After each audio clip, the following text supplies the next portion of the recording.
Welcome back to the Hershey Magic online course. My name is Jack Trades, and lesson 5 is going to be all about card control. I'm going to show you a little something here. I'm going to pull out some cards. I'm going to pull out the 4 aces. 1, 2, 3, and 4. 4 aces. I'm going to take the aces, I'm going to leave them into the deck in different parts here. 1, 2, 3, and 4. Now you can see the 4 aces going to different parts of the deck. I'm going to leave them sticking out just so you can follow along there. Okay, now as we push them in, shuffle the cards, get the aces really buried into the pack here. A couple of shuffles, and a cut, just like that. One more shuffle, and one more cut, and all 4 aces are back on top. And that is the kind of stuff we're going to learn today. Different ways to control a card in the deck. So let's work with the Ace of Spades. We'll use that as our control card. I'm going to show you a couple of different ways that you might want to have somebody select a card and you want to know its position so you control its position to the deck. For instance, maybe you want it on the bottom. Maybe you'd want to keep it, on the top. Maybe you want to cut it into the middle. Maybe you don't want to cut it into the middle. Maybe you want to leave it on top. Different ways to control a card into the deck. Here we go. To keep the ace on the top of the deck, one of the simplest ways is if you remember the overhand shuffle, where we shuffle the cards this way. You can control a card by using what's called an in-jog shuffle control. And what that is you have the selected card on top of the deck. I'll actually leave it face up so you can see it.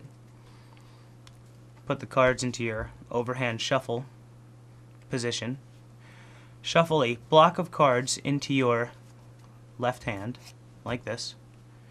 And then shuffle one card on top, but you're going to do what's called in-jog it. You're going to push it in towards yourself just about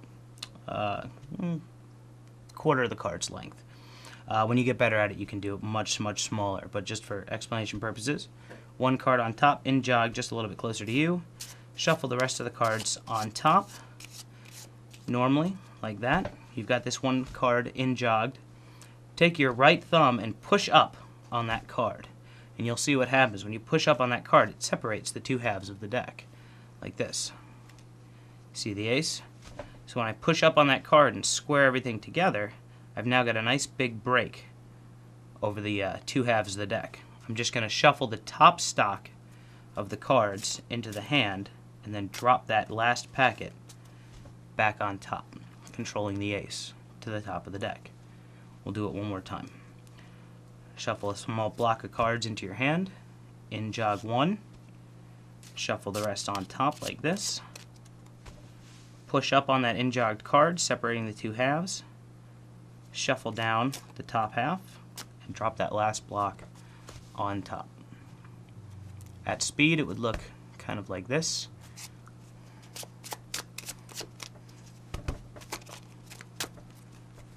And the card is controlled to the top of the deck. That is the in-jog shuffle control.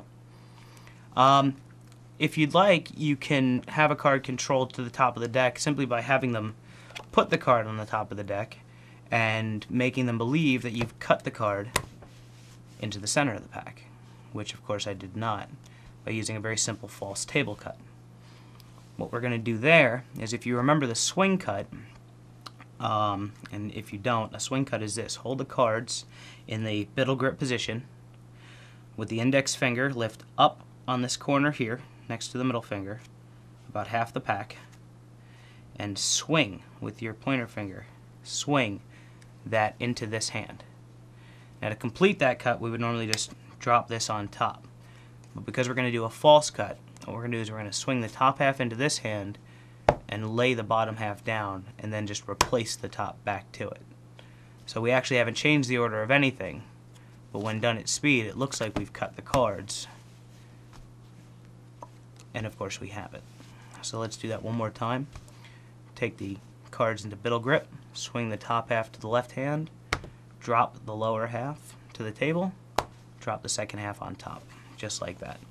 One more time, at speed with the card reversed, it looks like this. and then at speed with the cards face down, the way of course you'll normally be performing. It looks like that. So there's a false table cut that allows you to keep the card in the position that you want it in. It's a flashy looking cut too. It looks pretty good. So there you go. Another way that you can control cards to the top or the bottom of the deck is using what's called a undercut, a double undercut. That looks like this. The card is on top of the pack. You cut the card into the center of the pack. You can actually cut it just a little bit deeper into the pack like that, and the card is back on top.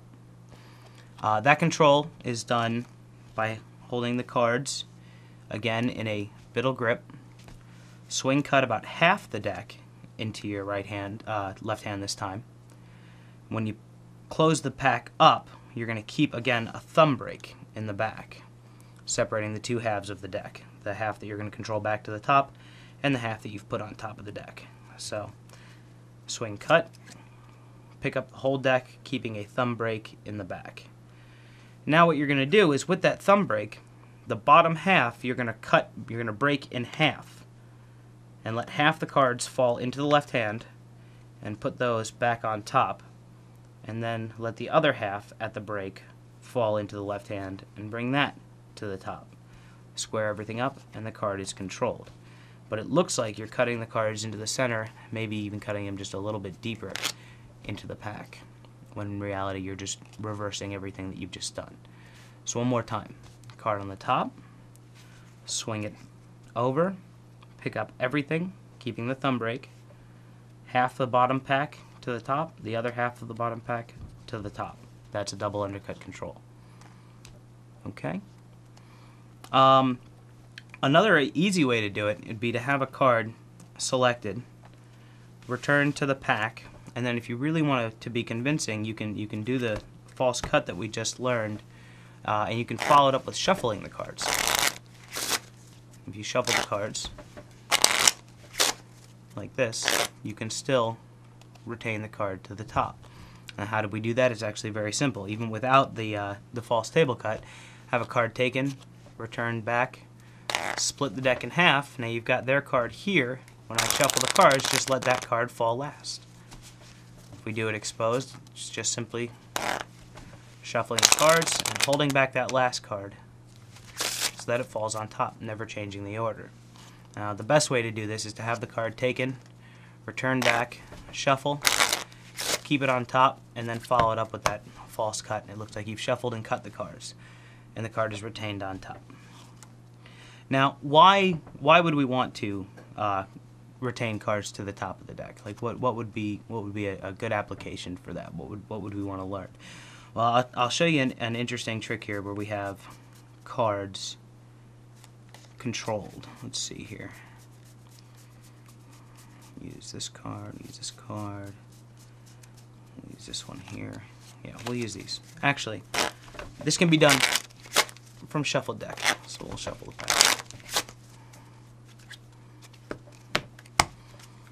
Okay, now if you were here, I would have you take the cards and cut them into 4 different piles. I'm going to teach you another way to shuffle cards. Choosing one pile, any pile that you want. Let's say you chose this one. We're going to mix up the cards a little bit more. We're going to take 3 cards off the top of the deck and put them down to the bottom. Then we're going to lie 3 cards on the remaining piles on the table. Put that packet back down. You'd pick up the next packet in order. Take 3 cards off the top. Put them on the bottom. 1 card down to every pile on the table. Repeat the same action. 1, 2, 3, and you can do it in any order as long as you put 1 card on top of each. 1, 2, 3, and then 1, 2, 3, 4. Just like that. So now the cards are very, very well mixed.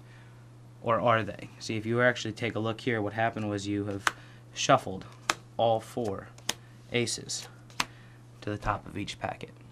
So how's that done? Well, if we implement the card controls that we've just learned, I'll show you. You've got the 4 cards. You've got the 4 aces. Now the one thing you have to do is you have to take them out of the deck or have them ready all together in the pack at once. For explanation purposes, let's just put them on the bottom of the deck here, like this. And you've got a pinky break here, keeping them so you can see those 4 cards are controlled. If you transfer that pinky break to a thumb break and swing cut the top half of the deck, you can do a double undercut here. Only when you bring this packet in, you already have the thumb break where you want it, so you're just going to add these to the bottom packet. Double undercut the cards to the top, and you've just added those 4 cards to the top of the deck. And that's where you want them to start for this trick. 4 aces on the top. Now an easier way to do it would just be to put the 4 aces on top of the deck, shuffle the cards, and just keep those 4 as the last that fall on top of the table, like this. The 4 cards never moved. So now what you do is you have a spectator cut the cards into 4 piles, starting at the bottom. So they leave some cards, leave some cards, leave some cards, and leave some cards. As long as they leave more than 4 cards here, where the 4 aces are, you're good. I'll leave that there for explanation purposes. Tell them to pick a side. Tell them to start wherever they want. If they pick this pile, say, okay, start on this side. If they pick this pile, let them start with this side. That's called a magician's choice or a magician's force. They're going to take the pile that you want them to take no matter what they choose. So let's say, okay, they've chosen this pile. Say, all right, so if this will be your marker pile, we'll start with this pile. Tell them to take the pile, and they're going to take 3 cards off the top, 1, 2, 3, and move them to the bottom. Then tell them to deal 1, 2, 3 cards on top of each pile on the table. This is repeated for every pile that they do. 3 to the top, back down to the bottom, 1 on top of each pile. And if you can see what's happening here is you're adding 3 cards over top the aces.